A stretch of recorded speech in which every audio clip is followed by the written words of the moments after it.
Plata quemada, de Ricardo Piglia. Capítulo 3.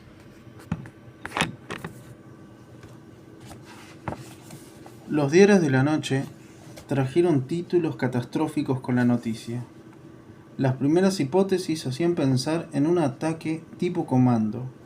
Los investigadores asocian el robo con el asalto realizado meses atrás por un grupo de nacionalistas al policlínico bancario.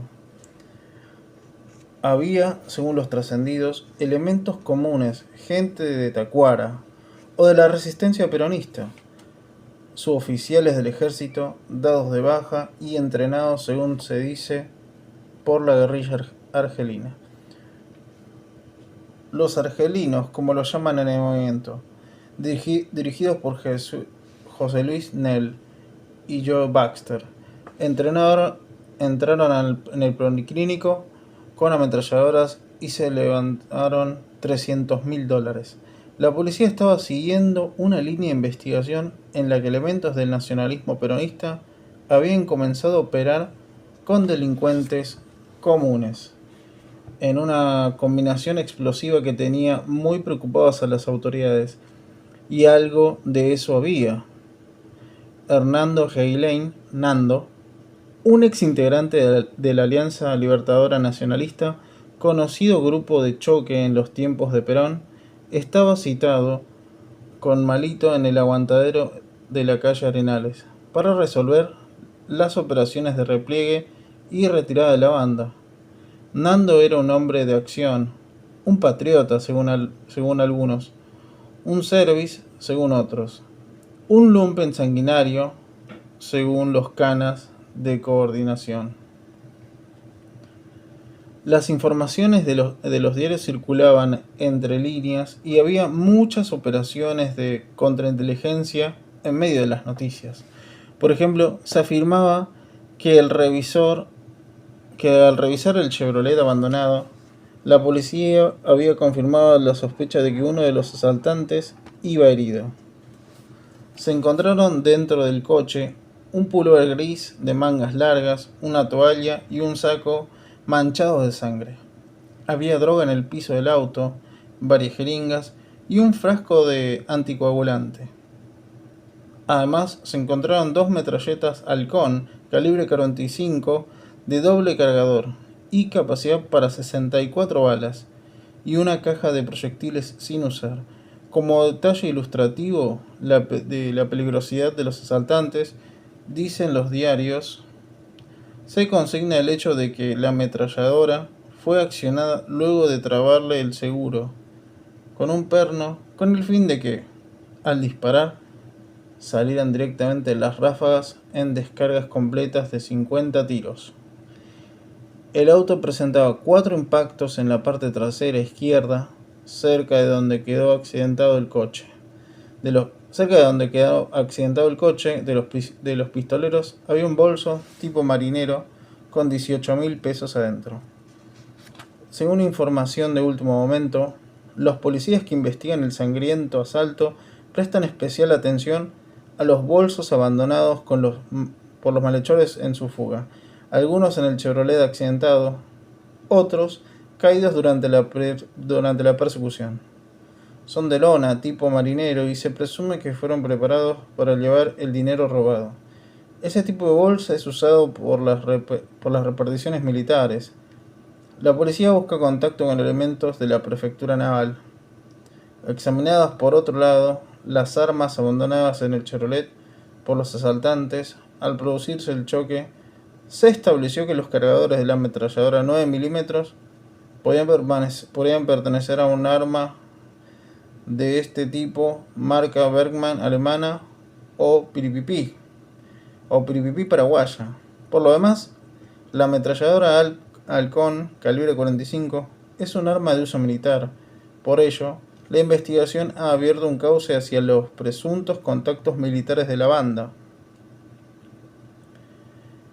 En el auto, peritos de división de rastros de la Superintendencia de la Policía Científica tomaron impresiones digitales supuestamente dejadas por los asaltantes en distintos lugares y en las armas, y estos en distintos lugares en las armas, y estos rastros podían llevar a los investigadores a dar con la identidad de los prófugos. Anoche, al cierre de esta edición, personal de División de Robos y Hurtos efectuaba distintas averiguaciones y allanamientos en distintos puntos de la capital federal y del Gran Buenos Aires en la búsqueda de los integrantes de la banda. Al leer los diarios, Malito se asombró de la velocidad con que la policía se les venía encima. De la misma forma repulsiva y abyecta de siempre, según Malito, los diarios informaban ahora con la desvergüenza y la precisión en los detalles que son característicos de la brutalidad con la que tratan los hechos.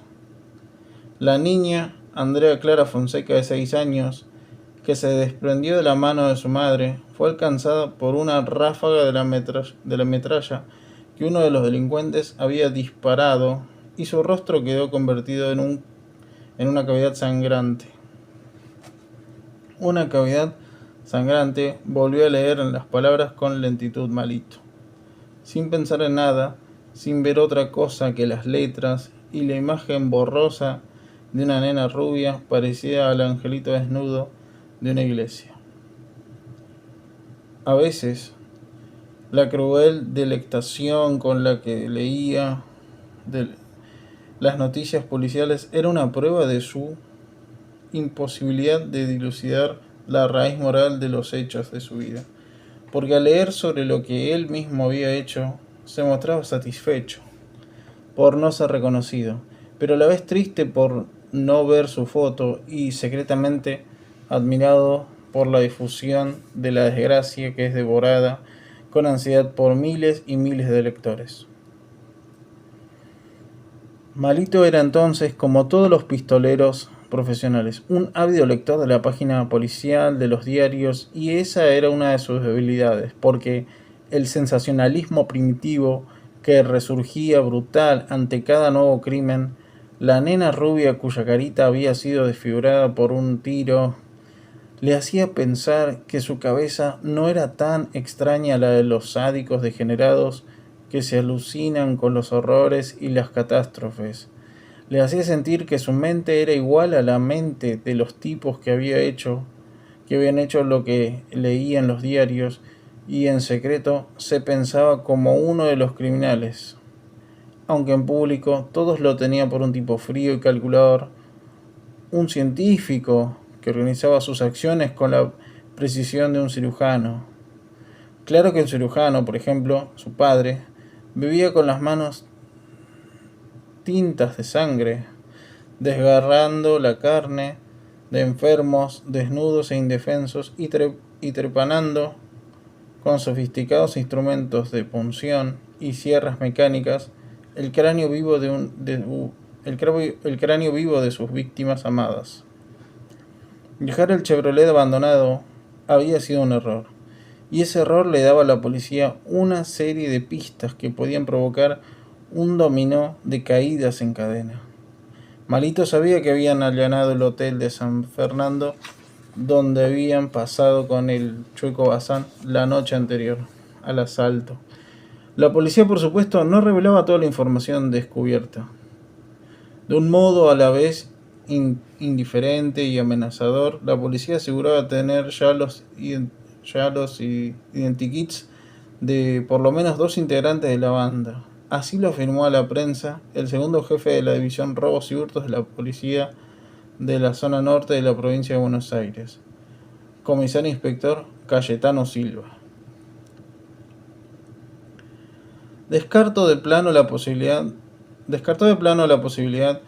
de que haya habido alguna colaboración interna del personal de la municipalidad, declaró el comisario Silva.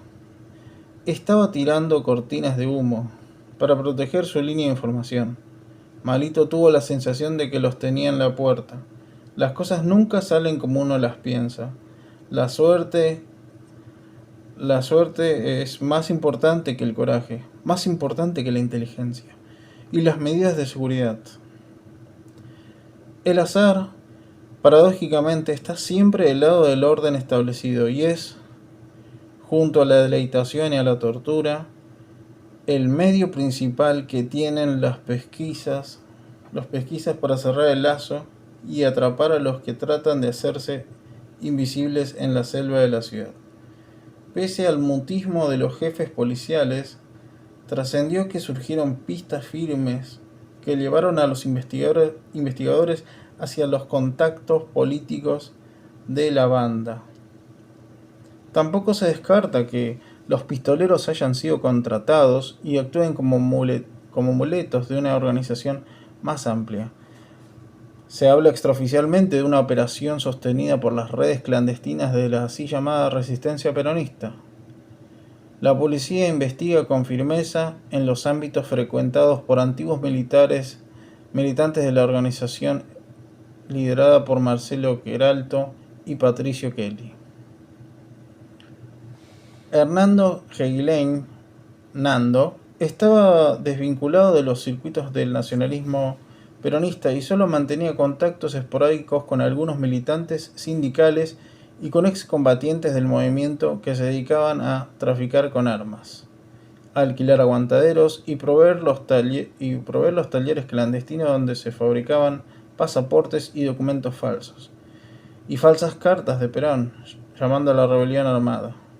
Venía ahora manejando por Boedo en un Valiant con todos los papeles en orden, tratando de dar varias vueltas antes de enfilar hacia el bulín de la calle Arenales. No quería llamar por teléfono, ni presentarse antes de tiempo. ¿Por qué?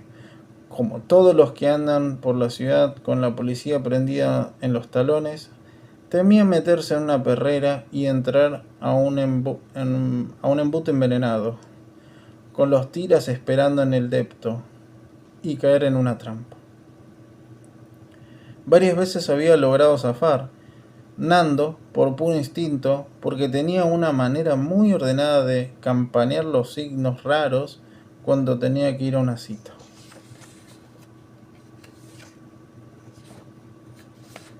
Bajó por Santa Fe, dobló por Bulnes y siguió hasta la mitad de la otra cuadra. Había una parejita franeleando contra un árbol y un tipo leyendo el diario en un taxi estacionado en la parada de Beruti. La entrada del edificio estaba bastante tranquila y el portero baldeaba la vereda. Era un buen signo. Los porteros se esfuman si la cana hace un procedimiento.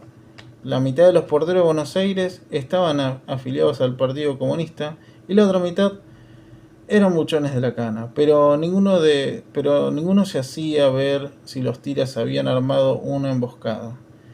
Pero por ahí, el portero que lavaba la vereda era un tira camuflado que lo encanutaba, no bien se metía en el ascensor. Nando caminó con aire tranquilo, entró en el hall y bajó hacia el sótano que daba al garage. No había nadie, cruzó el pasillo y se metió por la escalera de servicio. Prefería entrar por la cocina. Si la yuta estaba dentro, tenía una posibilidad remota de atrincherarse en el hueco del incinerador y defenderse a tiros. Pero no había canas, estaba todo bien, cuando cruzó la cocina y entró en el living. Lo primero que vio fue al gaucho rubio tirado en un sofá con una venda ensangrentada en el cuello, leyendo una revista ilustrada, y al nene limando el percutor de un fierro, con mucho cuidado, sobre una mesita ratona. Lo más divertido era que toda la plata estaba amontonada en una especie de vargueño con un espejo que lo duplicaba. Una parvadita sobre un hule blanco repetida, como una ilusión en el agua pura del espejo. El nene lo miró y puso cara de complicidad, mientras le señalaba la puerta cerrada del dormitorio, desde donde llegaban los gemidos sofocados y el murmullo de un encame. Eran seguro el cuervo y la nena, que se pasaban la vida en la cama. «Malito está ahí», dijo el nene, y cabeceó hacia la pieza del fondo. Después siguió limando la pestaña de la vereta, buscando que el gatillo fuera dócil al tacto y sensible como una mariposa. No le gustaba a Nando Era de otro palo, parecía un cana, con el bigotito recortado y los ojos muertos, pero no era un cana. Había sido una especie de cana, un informante de la alianza, digamos, un político. Fichó el nene, un gil como todos los giles que se hacían matar por el viejo.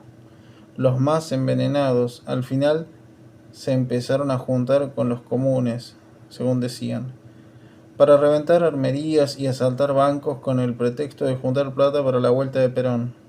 La vuelta, las pelotas, pensaba el nene. Lo único que tenemos en común es que nos picanean para averiguar si somos muñecos de la CGT. ¿Hay novedades? Todo bien, dijo Nando. Tiran bolazos por toda la ciudad, pero están en pelotas. Lo pusieron al Chancho Silva a cargo. Ese es un guacho. Hay que cuidarse, debe estar apretado por todos los bocinas, debe estar apretando todos los bocinas y a esta altura seguro ya tiene una pista. ¿Vienen los diarios? Perder el auto fue una lástima. ¿Vos lo levantaste? El Cuervo fue. Lo levantó en Lanús. No hay drama, era un auto afanado que la cana le había vendido a un fierrero. Ya venía tocado. Nando les avisó que iba a tener que pasar 2 o 3 días encerrados, sin moverse hasta terminar de armar la red para poder cruzar el charco. El guacho bajó la revista que estaba leyendo y levantó la vista. ¿Vos sos uruguayo? Se miraron un momento en silencio y Nando sacudió la cabeza. No soy uruguayo, pero los voy a cruzar al Uruguay. Ya sé, claro, pero tenés como pinta de charrúa, sin embargo, vos das la impresión, dijo el gaucho. Todos los uruguayos parecen viudos, en realidad parecen peronistas los uruguayos, viudos del general. Estás simpático, gaucho. ¿Qué te pasa? ¿Te largaste a hablar ahora que estás curado? El gaucho volvió a levantar la revista y se puso a leer. Le decía eso porque él hablaba poco. Se entendía con el nene sin hablar. Después se quedaba horas callado, pensando, oyendo cosas. Sentía como un murmullo en la cabeza, una radio de onda corta, que trataba de filtrarse en las placas del cráneo, transmitir en la parte interna del cerebro. Algo así. A veces habían interferencias, ruidos raros, gente que hablaba con lenguas desconocidas, sintonizaban, vaya a saber, de Japón, por ahí, de Rusia. No le daba importancia porque le venía pasando desde que era chico. Lo molestaba a veces, para dormir o de golpe le venían frases a la cabeza y tenía que decirlas. Como recién cuando le dijo a Nando que era un viudo uruguayo. Oyó eso entre los huesos del cráneo y lo dijo, y el tipo lo había mirado raro. No querían meterse en problemas, pero a la vez se divertía pensando en la cara de nabo de Nando, cuando le dijo que tenía aspecto de charrúa. La palabra aspecto también le daba risa. Era como si lo hubiera dicho un insecto. A Nando o prospecto medicinal. Se iba a tomar un Actemín. Seguían hablando del nene y Nando, pero el gaucho casi no lo sentía. Era como el ruido del viento. Se sentó en la cama y escuchó. Che, dijo Nando, y miró al nene y después miró a la puerta cerrada. ¿Malito sigue ahí? Malito seguía ahí, encerrado en la otra pieza con las persianas corridas para evitar la luz del sol, en penumbras, pero con un veladorcito prendido, una tulipa con una bombilla de 25 watts, porque no podía dormir en la oscuridad. Desde los años pasados, en la prisión, siempre con la luz prendida de noche, igual que en la celda.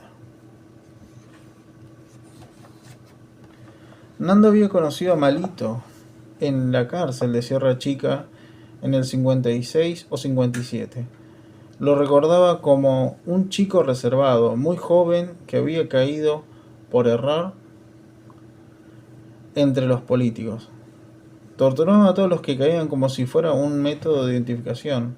Eran los tiempos duros de la resistencia y Malito se vio metido en un cuadro con los comunistas y los trotskistas y los nazis de la Guardia Restauradora nacionalista. Hizo ranchada con ellos. Había varios sindicalistas de la UOM, 2 o 3 suboficiales del ejército y un tipo que venía de Tacuara. Malito y Nando se hicieron amigos. De esa época viene esa extraña alianza basada en largas horas de conversación en las noches muertas en la cárcel. Muy inteligentes, aprendieron rápido uno del otro y enseguida empezaron a hacer planes. Un grupo de tipos arrojados pueden hacer mucho por este país, decía siempre Nando. Los chorros son muy despiolados, un grupo con orden y disciplina, un grupo de malandras bien armados, llega donde quiere, acá. Y ahora estaban en eso. Pensaba que lo mejor era conseguir la tropa entre los tipos de la pesada y no tener que andar formando gente. Nando tenía la ilusión de hacerlos entrar en la organización.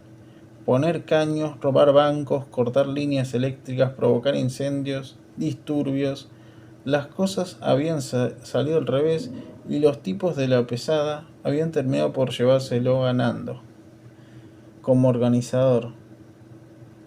Tenía perspectiva y mirada estratégica y él había armado la inteligencia del asalto. Sus contactos eran múltiples y había establecido los nexos para el repliegue y la fuga después de la operación. Conocía todo el mundo, sabía cómo moverse. Obtendría los documentos falsos, el embarque, los contactos uruguayos, un embute y la reventa del material. Era el nexo de todo el que quisiera cruzar en secreto al Uruguay. Pero había que resolver muchos problemas antes de moverse. Y Nando no estaba de acuerdo con mexicanear a los policías y a los entregadores del asalto. Malito se sentó en la cama y prendió un cigarrillo. Se veían las armas sobre la mesa y todos los diarios dispersos en el piso. No quería repartir la guita, ni con los entregadores ni con la taquería. Estás chiflado, te van a denunciar al toque. Nando, si le doy la mitad de la mosca a esos tipos que no hicieron un pomo mientras nosotros nos jugamos las pelotas, sonrió Malito. Ahí sí que estaría loco. La situación era confusa. La policía trataba de ocultar lo que sabía. Parecían estar desorientados y tendían a llegar al asalto con los grupos de derecha del peronismo. ¿Buscaban por ahí? Nando no estaba seguro. Conocía bien a Silva, el chancho. El comisario Silva de robos y hurtos no investiga, sencillamente tortura y usa la delación como método. Los pistoleros se cortan en el momento de ser detenidos con una gilet en los antebrazos y en las piernas para no ser picaneados. Si hay sangre, no hay picana. Porque con la corriente te vas en seco. Había armado un escuadrón de la muerte siguiendo el modelo de los brasileños, pero actuaba legalmente. Silva tenía el respaldo de coordinación porque su hipótesis era que todos los criminales venían en un signo político. Se terminó la delincuencia común, decía Silva. Los criminales ahora son ideológicos. Es la resaca que dejó el peronismo. Si cualquier chorrito que encontrás choreando grita "Viva Perón" o grita "Evita vive", cuando lo vas a encanar. Son delincuentes sociales, son terroristas, se levantan en medio de la noche, dejan a la mujer durmiendo en la casa, toman el 60, se bajan cerca de una barrera, meten un caño y hacen volar un tren. Son como los argelinos. Están en guerra con toda la sociedad. Quieren matarnos a todos.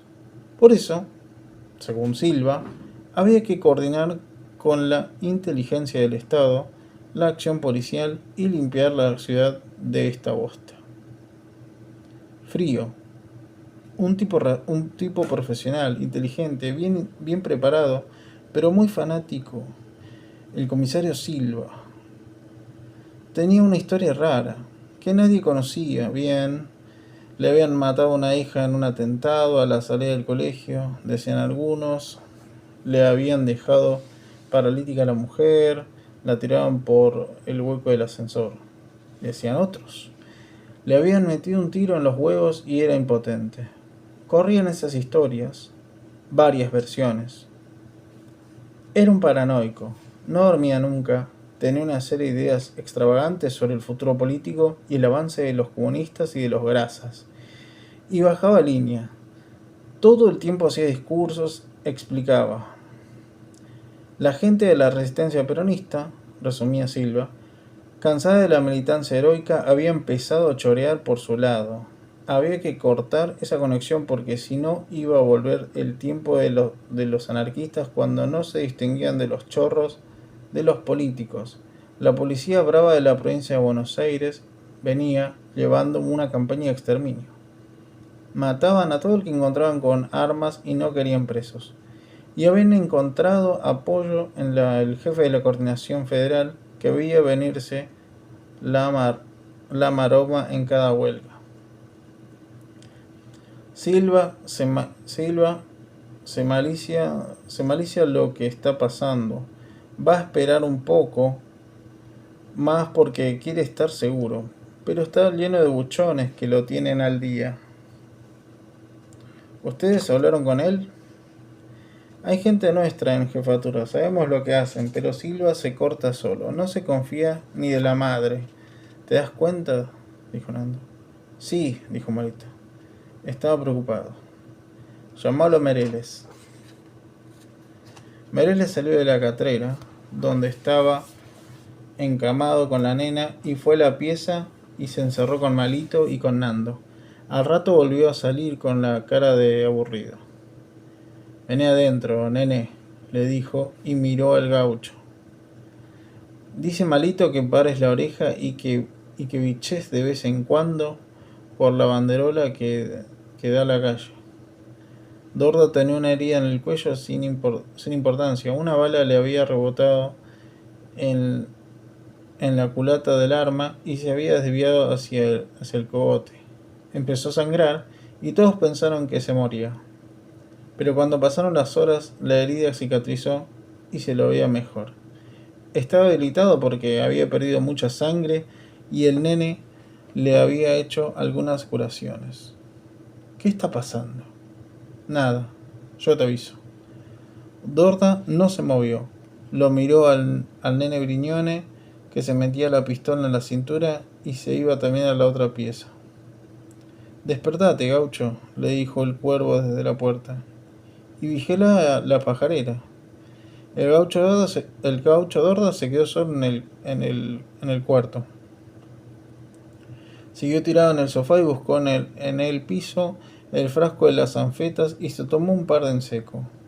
Ellos, del otro lado, cocinaban todo. No hablaban con él. Nunca le preguntaban nada. De los planes se ocupaba el nene porque el gaucho y el nene eran para el gaucho uno solo.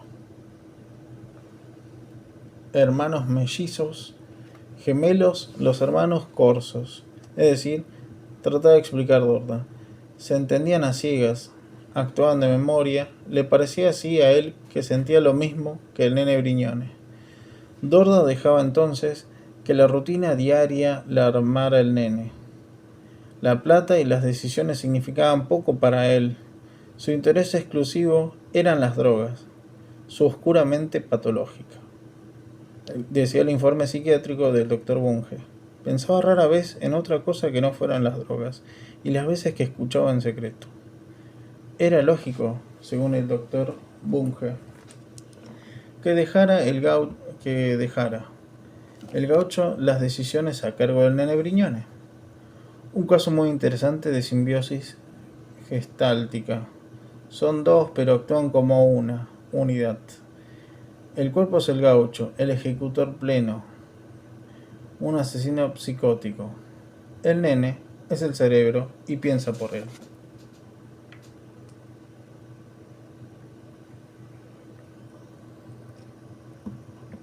Oía voces, según Bunge, el gaucho rubio. No siempre, a veces oía voces adentro del cerebro, entre las placas del cráneo. Mujeres que le hablaban, le daban órdenes, ese era su secreto. Y hubo que hacerle varios test y varias consultas con hipnosis para que fueran apareciendo los contenidos de esa música íntima. El psiquiatra de la cárcel, el doctor Bunge, se obsesionó con el caso, se quedó pegado a esas voces que oía el silencio del interno Dorda. Me dicen que hay una laguna por Carué, pero si uno se tira flota de tanta sal que tiene el agua. Me dicen que ahí murió un cacique, un indio puto. Ranquel murió ahogado porque le ataron una piedra de molino al cuello. O sea que dicen que se había agarchado a un gringuito cautivo que tenía atado con una cadena por el tobillo en un poste en la toldería, y el indio fue y se lo hizo. Este cacique coliqueo, y lo ahogaron en un charco. A veces el desdichado sale a flote, todo emplumado, y la corriente lo lleva por los pajonales. Entre las tacuaras y el silbo de los totoras, como a un fantasma. Después repetía en voz letárgica el gaucho rubio un fragmento de la Santa Biblia, Matías 18, que decía, le dictaba un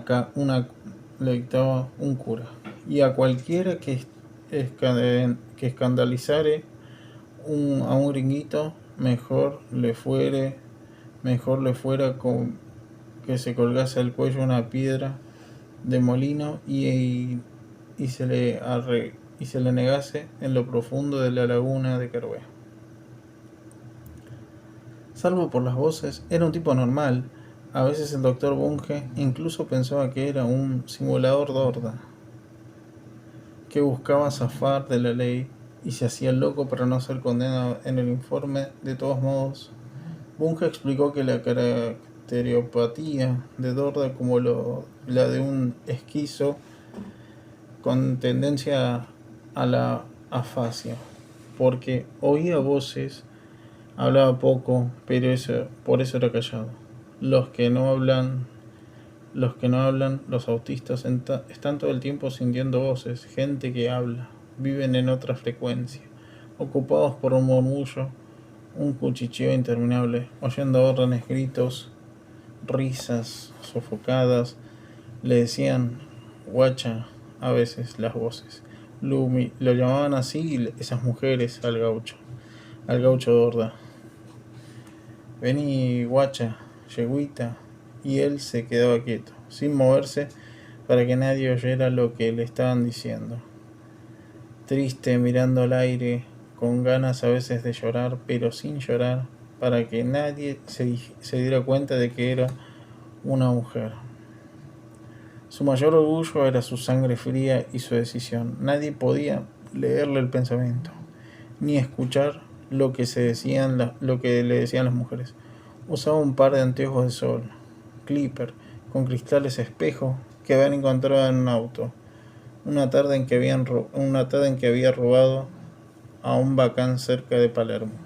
Le gustaban, eran elegantes, le daban un aire mundano, y se miraba de perfil en el espejo, en los baños, en la vidriera de los negocios. Ahora se sacó los clippers y se puso a mirar con extremo cuidado el plano de un motor fuera de borda, en una lancha dibujado a escala. Se la pasaba tirado en el sofá, estudiando la revista Mecánica Popular, y a veces se ponía a dibujar motores. Se sentó y puso un papel Canson en la mesita ratona y empezó a sacarle punta al lápiz. En ese momento apareció la nena, vestida con una camisa de hombre, y cruzó descalza hacia la cocina. ¿Necesitas algo, Chirucita?, dijo el gaucho. Nada, gracias, dijo la nena, y el gaucho la vio levantar el culito y ponerse en puntas de pie. Hasta para alcanzar la merca en el mueble de arriba de la cocina. ¿Me das un beso?, dijo Dorda. La nena se paró en la puerta y le sonrió. Lo trataba como si fuera invisible, como si fuera de madera. Le veía los pelitos del pubis entre los bajos de la camisa de seda del cuervo. El gaucho a la nena. Se imaginaba el roce suave de la seda entre las piernas y no podía dejar de mirarla. ¿Qué miras? Ojo que lo hizo papi, dijo la nena y se metió otra vez en la pieza. El gaucho hizo el gesto de levantarse y de seguirla, pero volvió a tenderse sobre los almohadones con una especie de sonrisa en la cara. Cuando se enojaba, sonreía como un chico. Miró la puerta cerrada con los ojitos medio torcidos. Él era visco, pa' dentro, como decía una finada madre. Un estrabismo convergente que le daba ese aspecto de tipo obsesivo, muy peligroso, y que es lo que es, informa el doctor Bunge. Dorda tiene entonces la cara perfecta de la clase de sujeto que representa, agrega el doctor Bunge. Un lunático criminal que actúa con una sonrisa nerviosa, angelical y sin alma. De hecho, la afinada madre lo sorprendió cuando cortaba en dos a un pollo vivo con una tijera de esquilar y se lo llevó al comisario para que lo ponga preso, a lonjazos. Su finada madre, allá en Longchamps, lo sacó del gallinero y lo mandó en cana. Mi propia madre, decía titubeando, sin saber si putearla o agradecerle el intento de enderezarle la vida. La maldad, decía Dorda, muy acelerado con la mezcla de anfeta y la coca.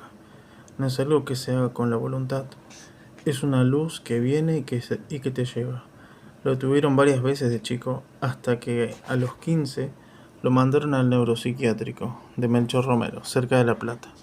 El interno más joven de toda la historia, decía. Con orgullo, Dorda. Lo sentaron en una sala blanca con otros colifas y él apenas sí llegaba a la mesa. Pero era la piel de Judas, un criminal infantil. Mataba gatos metiéndolos en un nido de avispas. Muy complicada la operación. No es por alabarme, decía el gaucho, pero había hecho unos nudos con alambre que el gatito no se podía mover. Solo gritaba y maullaba como una gallina. El cat. Al poco tiempo mató a un linchera de una puñalada para robarle una linterna. Primero lo llevaron a la comisaría, lo molieron a palos y después lo internaron en el psiquiátrico. El médico de guardia era un pelado con anteojos que tomaba nota en una libreta. Lo mandó al pabellón de los locos tranquilos y la primera noche se lo cogieron 3 enfermeros. Uno se le hacía chupar, el otro lo tenía agarrado y el tercero se la enterraba en la pavita. Una verga de este tamaño, decía hacía el gesto Dorda. No es por alabarme. Se convirtió en carne del loquero. Se escapaba y lo volvían a enganchar. Se escapaba y andaba rondando por las estaciones, por Retiro, por Once, raterías chicas, escraches en casas abandonadas. Era loco por los fierros y de a poco se fue haciendo un experto en levantar autos, desde que veía un auto hasta que lo reventaba. Necesitaba 2 minutos, 2 minutos 30. El tipo más rápido del oeste, decía, porque siempre andaba por Morón, por Aedo, venía del campo y siempre estaba tirando para las afueras de la ciudad. Tenía cara de paisano, sanguíneo, pelo jajizo, ojos celestes, era provinciano, de una familia de inmigrantes piemonteses de María Juana, en la provincia de Santa Fe. Gente muy trabajadora, callada como él, pero que no escuchaba voces. La maldad, decía la madre, se le dio con la misma obstinación y la misma fuerza que sus hermanos y su padre usaban para trabajar la tierra. En el campo, un solazo que te cocina los sesos. Los pajaritos se caen de los árboles, del calor en verano. no se gana nada trabajando, decía el gaucho Dorda. Cuanto más se trabaja, menos se tiene. Mi hermano, el más chico, tuvo que vender la casa cuando se le enfermó la mujer y había trabajado toda la vida. Pero claro, se reía el nene. Fesa, ahora te avivás y ahora te avivás a más laburo, más esclaveta. El nene Briñone y el gaucho Dorda, siempre juntos, se habían conocido en la cárcel de Batán, un basurero. Cayeron juntos en un pabellón de invertidos. Putos, violetas, reinas, toda la mezcla. La primera vez que me levantó un hombre, pensé que me iba a quedar embarazado, dijo Dorda. Mira si seré opa. Era muy chico y cuando le vi el gorompo, casi me desmayó de gusto. Se reía. Se hacía el marmota.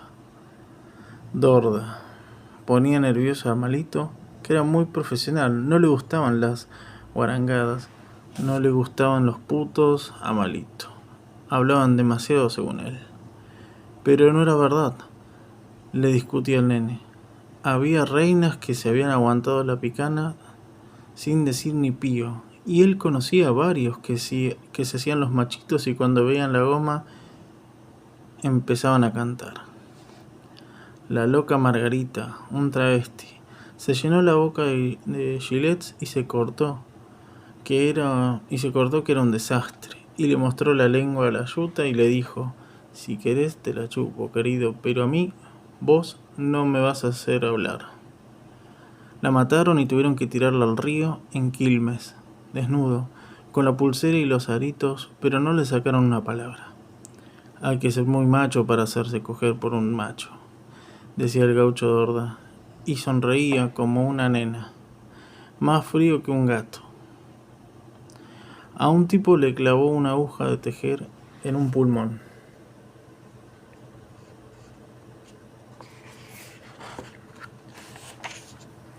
El tipo hizo fish. Se le fue el aire como un globo y quedó todo desinflado. Lo llamó Opa. A Gaucho no le gustaba que le dijeran Opa, que le dijeran Oligueta. Más respeto, pedía el gaucho rubio. Yo soy un descarriado de los de la primera hora, y sonreía como una chica. El nene se dio cuenta enseguida de que el gaucho era muy inteligente, pero muy pirado. Psicótico, dijo el tordo Bunge en el Melchor Romero. Por eso oía voces. Los que matan por matar es porque escuchan voces. Oyen hablar a la gente. Están comunicados con la central, con la voz de los muertos, de los ausentes, de las mujeres perdidas. Es como un zumbido, decía Dorda. Una cosa eléctrica que hace cric, cric dentro del mate y no te deja dormir. Sufren a mil, loco. Siempre una radio en la cabeza. ¿Vos sabés lo que es eso? Te hablan, te dicen porquerías. Le tenía lástima al nene, al gaucho rubio, y lo cuidaba, lo defendía. Él lo enganchó en el asalto de San Fernando. Malito lo llamó porque lo junaba bien al nene y necesitaba un pesado de la nueva ola. Quería renovar elementos. Basta de vejestorio. Para vejestorios alcanza conmigo, decía Malito, que había cumplido 40. Le tiró el laburo al nene y dijo: sí, vamos 50-50 con la taquería. ¿Cuánto nos queda? Mínimo medio palo, a repartir entre 4. El otro medio palo para ellos, dijo Malito. Ellos eran los que le entregaban el negocio, incluida la cana y el concejal. El nene se quedó pensando. Tardó en decidirse. Estaba con la condicional. Si volvía a caer, no salía más. Voy con el gaucho rubio del heladero. Si no, no. ¿Qué son ustedes?, dijo Malito. ¿Marido y mujer? Claro, boludo, dijo el nene. Cuando el nene escaseaba, se acostaban juntos el nene y el gaucho rubio, pero cada vez menos. Dorda era medio místico, le daba por dejar de coger y no hacerse la paja porque Era muy supersticioso. Pensaba que si se le iba la leche perdía la poca luz que todavía le iluminaba la cabeza y se quedaba seco y sin ideas. Yo estoy así de tanto hacerme la María Muñeca. En serio, doctor, le decía el médico el gaucho como si lo estuvieran cargando. Cuando uno está en cana, ¿qué vas a hacer? Te la haces cada media hora, como los monos, como los perros que se lamen. No vio, doctor, se la lamen, en Devoto. Había un entrerriano que se la podía chupar solo. Se doblaba como un alambre y sacaba la lengua y se la chupaba. Se reía el gaucho.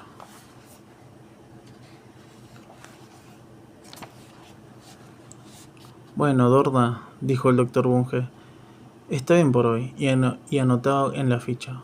Obseso sexual, perverso poliformo, lívido desmedido, peligroso, psicótico, invertido, mal de Parkinson. Tenía un pequeño temblequeo. Imperceptible, eléctrico. El gaucho, pero él lo explicaba todo con un esquema de líquidos corporales y de soplos. Estamos hechos de aire, decía. Piel y aire. Después, adentro está todo húmedo, entre la piel y el aire. Trataba de explicarse científicamente el gaucho. Hay unos tubitos.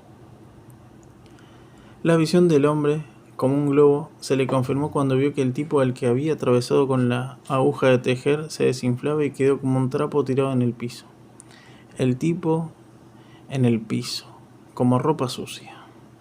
Estamos hechos de leche, de aire y de sangre, dijo el gaucho. Una noche volado con coca y locuaz. Estaba locuaz, contaba el nene, se acordaba. Se había dado con una merca de primerísima que levantamos en la guantera del checo de un diputado. Hay unos tubitos, decía Dorda y se tocaba el pecho, que van por acá, y se buscaba con los dedos entre las costillas.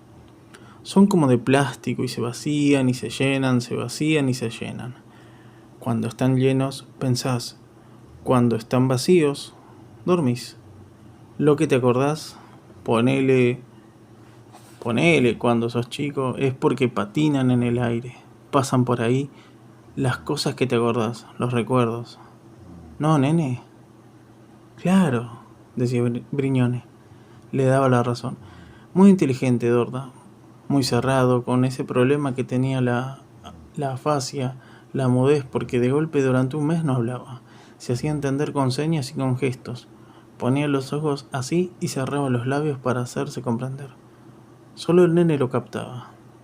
Muy loco el gaucho, pero el tipo más entero y más valiente que se haya podido ver. Según Briñone.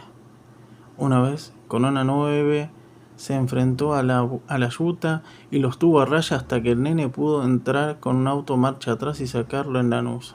Fue alucinante. Parado y tirando con las dos manos, sereno.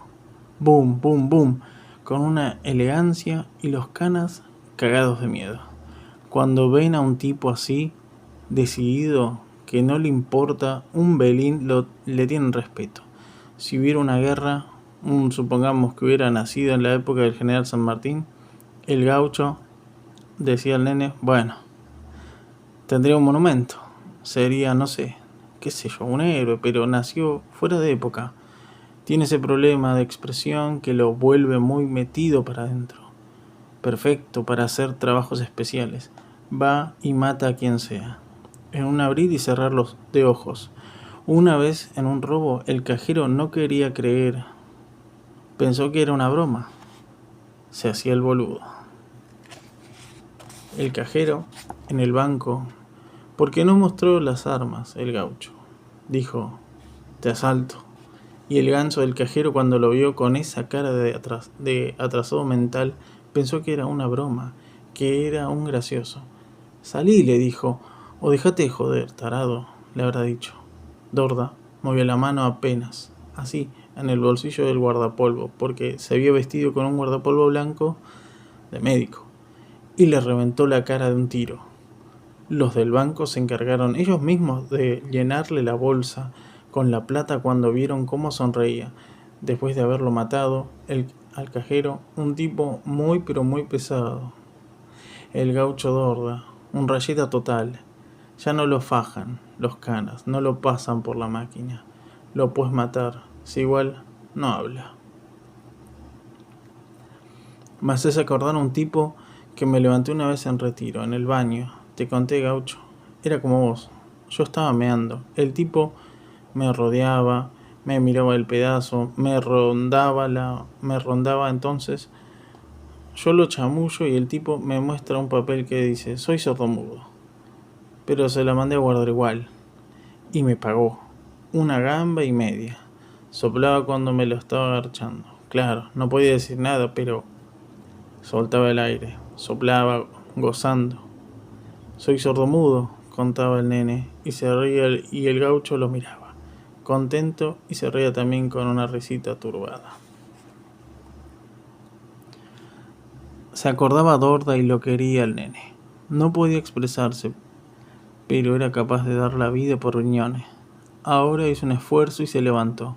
Le costaba pensar, pero pensaba y la cabeza le caminaba como una máquina de traducir. Según el doctor Bunge, todo le parecía dirigido personalmente a perjudicarlo, a él o al nene Briñones. Le hablaban y él traducía. Iba, por ejemplo, al cine de la iglesia, de chico porque era del campo. De verdad, y en el campo, el cine es un entretenimiento religioso. Si uno iba a misa, contaba el gaucho, el cura te daba al salir un vale. Si tomabas la comunión, te daba 2 vales el cura, con los que se podía entrar gratis al cine de la parroquia. Y en la mañana, después de misa, Dorda podía ver las de episodios y traducía siempre de la película como si él estuviera metido en la pantalla, como si lo hubiera vivido todo. Una vez lo echaron del cine parroquial porque se sacó la chota y empezó a mear. En la película vio a un chico que estaba orinando, de espaldas a la noche, en medio del campo. Textual de Sacristán, al doctor Bunge en el informe psiquiátrico. Muy creyente.